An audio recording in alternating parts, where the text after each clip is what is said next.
Commission के अध्यक्ष BP मंडल जी की जयंती भी है। उन्हीं की जयंती के अवसर पे मामला रामस्वरूप वर्मा जी के इन दोनों ही महान पुरुषों के जयंती और उनके अवसर पे जो है एक कार्यक्रम हम लोगों ने सामाजिक न्याय सम्मेलन हमने रखा है बांदा में, उसमें मैं शामिल होऊंगा। उत्तर प्रदेश में जिस तरह के हालात चल रहे हैं उसमें जिस तरह से अखबार पढ़ने पे तमाम महिलाओं के साथ हत्याएं, रेप, चोरी, डकैती, भ्रष्टाचार खबरें आ रही है, ये उत्तर प्रदेश की कानून व्यवस्था और जो गरीबों, कमजोरों, किसानों की दमन की राजनीति चल रही है, ये उसका सच है। आपने फैसला पढ़ा नहीं, हमने फैसला पढ़ा है।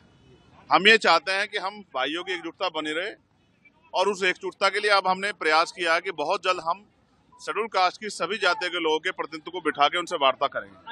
हम कोशिश करेंगे कि एक दूसरे को समझे और इस फैसले को भी समझे, और अगर कोई रास्ता निकालना है तो हम ही लोग निकालें, क्योंकि सरकार की मंशा पे और कोर्ट की मंशा पे हमें शक है।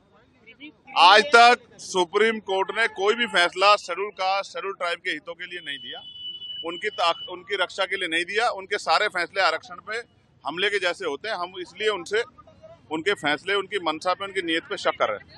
रही बात, अब उपचुनाव है, मेरा प्रयास रहेगा इरफान भाई को जिस तरह से उनका उत्पीड़न किया गया है, जिस तरह से उनको सताया गया है, ये किसी से छिपा हुआ नहीं। तो मैं कोशिश करूंगा कि आजाद समाज पार्टी के जरिए हम लोग उनकी आवाज को भी उठाने का काम करें। उस विधायक को जूते से पीटना चाहिए। भाजपा के नेताओं के कुछ नेताओं के दिमाग खराब हो गए, वो हैसियत से ज्यादा बोलने लगे और कभी कभी वो अपने नेताओं खुश करने के चक्कर में ये भी भूल जाते हैं कि इसके परिणाम क्या हो सकते हैं। बहन जी हमारी नेता है, आदर्श है, उनके सम्मान से अगर उनके सम्मान में कोई गलत शब्द कहेगा तो फिर भीम आर्मी के लोग, आजाद समाज पार्टी के लोग उससे हिसाब किताब करेंगे। इस बात को मैं उनको सावधान करना चाहता हूँ।